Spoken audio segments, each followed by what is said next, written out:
A brand new North County neighborhood with manicured lawns and well-kept homes appears like an ideal place to raise a young family. But something unneighborly happened in an otherwise quiet cul-de-sac. 10 News I-Team reporter Lauren Reynolds reveals what nearly destroyed a family's reputation. Hi, my name is Spencer. Spencer Trussell likes to play. I'm a Marine. And ride his bike. I'm 4 years old. He lives in a piece of suburbia that seems picturesque, the Venzano development in San Marcos. His parents, Gary and Marla Trussell, moved the family here 5 months ago.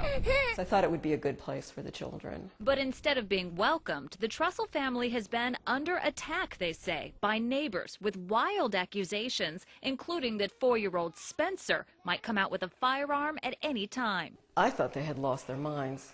They are neighbors, Sarah Fisher, Danielle Harway, and Kelly Plaster. The three filed court papers asking that 4-year-old Spencer, 6-year-old Olivia, and parents Marla and Gary Trussell be restricted to their own home and driveway.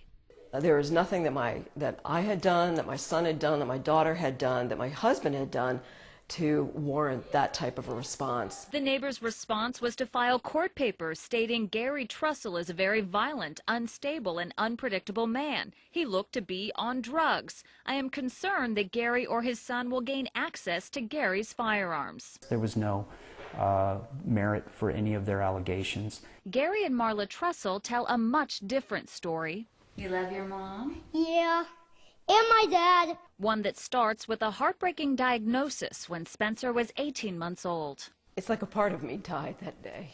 The diagnosis was autism. The Trussells told neighbors Spencer might throw occasional tantrums, but wasn't violent. I wish that they had been more understanding. Initially, there were no problems until they say Gary Trussell confronted another father whose son was picking on Spencer. Gary went out to have a chat with him man to man. It went downhill fast. Sarah Fisher reported the Trussells to Child Protective Services. She called Gary Trussell's employer, Continental Airlines, where he's a captain. She made this call to 911. He's out here harassing a bunch of adults and kids, and he can't get his kid under control. The result? The sheriff's deputy who responded didn't even write a report. CPS dropped the case as unsubstantiated. Continental Airlines stood by Gary Trussell. I'm offended that someone would try to involve my employment. He does have one firearm that's locked up. It was issued by the Department of Homeland Security for his job. Trussell is a former lieutenant colonel in the Marines who served his country for 25 years.